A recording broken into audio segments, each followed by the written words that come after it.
Assalamualaikum warahmatullahi wabarakatuh. Izin memperkenalkan diri, saya Wilya Priani, NPM 195303-2009 dari kelompok 8 yang akan membahas tentang geopolitik. Saya di sini akan membahas tentang pengertian geopolitik.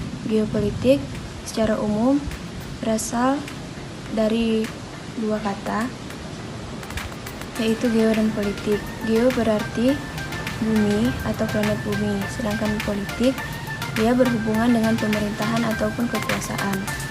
Jadi, secara umum geopolitik adalah suatu studi yang mengkaji masalah-masalah tentang geografis, sejarah, ilmu sosial yang berhubungan pada ilmu politik sosial.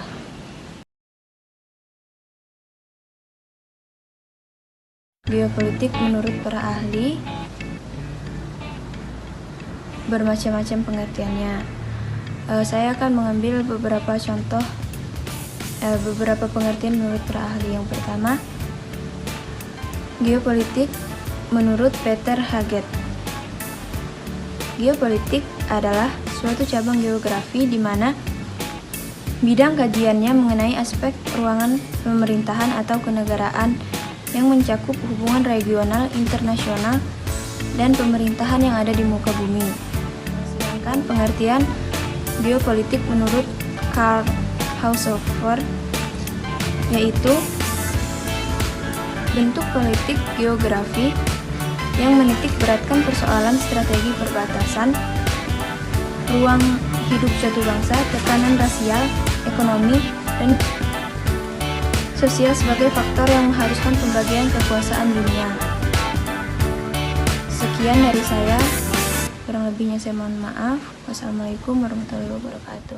Perkenalkan, nama saya Deborah Patricia Sebayang, NPM 1913032035. Di sini saya akan membahas tentang unsur utama geopolitik. Geopolitik mengkaji makna strategis dan politis suatu wilayah geografi yang mencakup luas, lokasi, serta sumber daya alam di wilayah tersebut. Geopolitik mempunyai 4 unsur pembangun, yaitu keadaan geografis, politik dan strategis, hubungan timbal balik antara geografi dan politik, serta unsur kebijaksanaan. Hal yang paling utama dalam mempengaruhi keadaan suatu negara adalah kawasan yang berada di sekitar negara tersebut, atau dengan kata lain, negara-negara yang berada di sekitar negara tersebut memiliki pengaruh yang besar terhadap penyelenggaraan suatu negara. Dari uraian tersebut, dapat disimpulkan bahwa terdapat 2 golongan negara, yaitu negara golongan determinis dan golongan negara possibilities. Negara determinis adalah negara yang berada di antara 2 negara raksasa atau adik kuasa, sehingga secara langsung maupun tidak langsung terpengaruh oleh kebijakan luar negeri dari kedua negara raksasa tersebut. Golongan negara yang kedua adalah golongan negara possibilities. Golongan ini merupakan kebalikan dari golongan determinis. Negara ini tidak mendapatkan dampak yang terlalu besar dari keberadaan negara raksasa karena letak geografisnya tidaklah berdekatan dengan negara raksasa. Sehingga faktor yang cukup dominan dalam mempengaruhi keadaan negara ini adalah faktor-faktor ideologi, politik, sosial, budaya, militer, seperti yang telah disebutkan sebelumnya. Tentunya, keberadaan negara-negara lain di sekitar kawasan tersebut juga turut menjadi faktor yang berpengaruh, hanya saja tidak dominan. Geopolitik menjadi prasyarat doktrin dari suatu negara bila telah disepakati oleh bangsa. Sebagai doktrin dasar negara, geopolitik mengandung 4 unsur utama, yaitu konsepsi ruang, konsepsi frontier, konsepsi politik kekuatan, konsepsi keamanan negara, dan bangsa. Yang pertama adalah konsepsi ruang.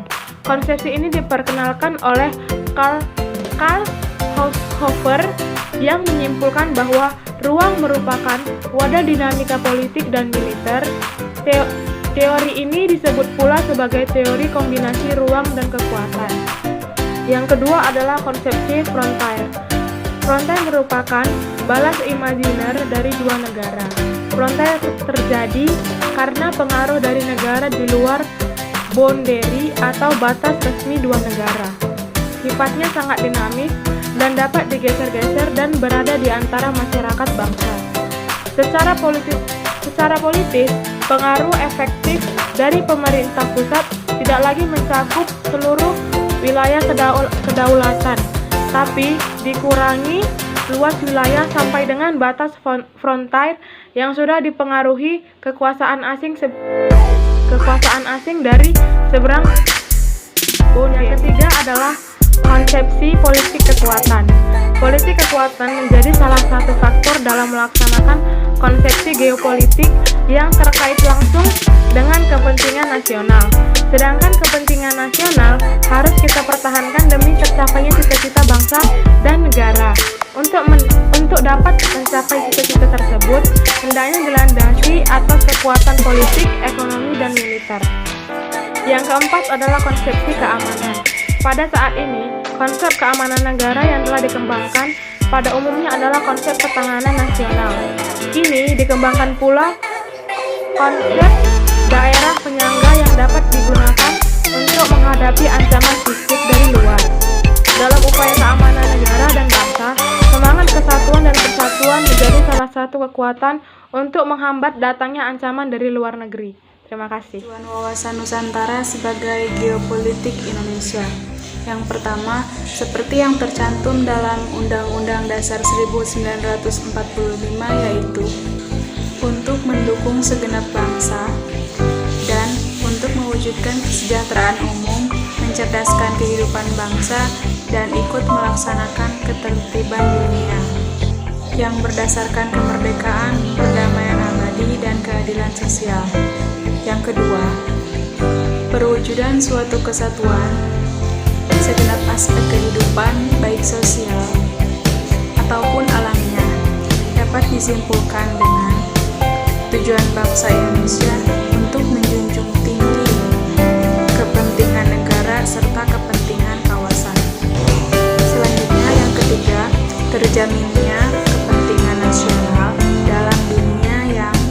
dalam dunia yang serba berubah dan ikut serta melaksanakan ketertiban dunia berdasarkan kemerdekaan, perdamaian abadi, dan keadilan sosial, serta mengembangkan suatu kerjasama dan saling menghormati.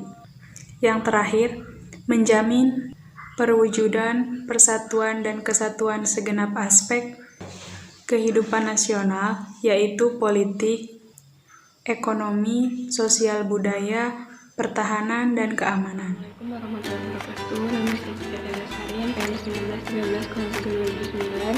Di sini saya akan menjelaskan tentang Indonesia, sebuah negara kepulauan.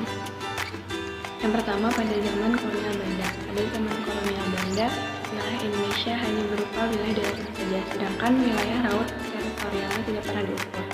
Kemudian berdasarkan pada ordonansi pada tahun 1939, lebar laut wilayah Hindia Belanda adalah 3 mil, diukur dari garis air rendah di pantai sebuah pulau. Dengan kata lain, batas laut teritorial yang termaktub dalam ordonansi 1939 itu membagi wilayah daratan Indonesia dalam bagian-bagian terpisah dengan teritorialnya sendiri-sendiri. Yang kedua adalah Deklarasi Juanda. Deklarasi Juanda dicetuskan pada tanggal 13 Desember 1959 oleh Perdana Menteri Indonesia pada saat itu, Juanda Kartawijaya. Adalah deklarasi yang menyatakan kepada dunia bahwa laut Indonesia adalah termasuk laut sekitar, di antara, dan di dalam kepulauan Indonesia menjadi satu kesatuan wilayah NKRI. Selanjutnya adalah landasan kontinen dan ZEE. Pada tanggal 17 Februari 1969, pemerintah Indonesia mengeluarkan deklarasi tentang landasan kontinen. Deklarasi tersebut kemudian dikukuhkan dalam Undang-Undang Nomor 1 Tahun 1973 tentang landasan kontinen Indonesia. Kemudian pada tanggal 21 Maret 1980, pemerintah Indonesia kemudian mengumumkan ZEE, Zona Ekonomi Eksklusif Indonesia, yang lebarnya 200 mil diukur dari garis pangkal laut wilayah Indonesia. Batas Batas landasan kontinen diukur mulai dari garis pantai ke arah luar dengan jarak paling jauh adalah 200 mil. Sedangkan ZEE, zona ekonomi eksklusif, adalah wilayah laut sejauh 200 mil dari pulau terluar saat akhir surut.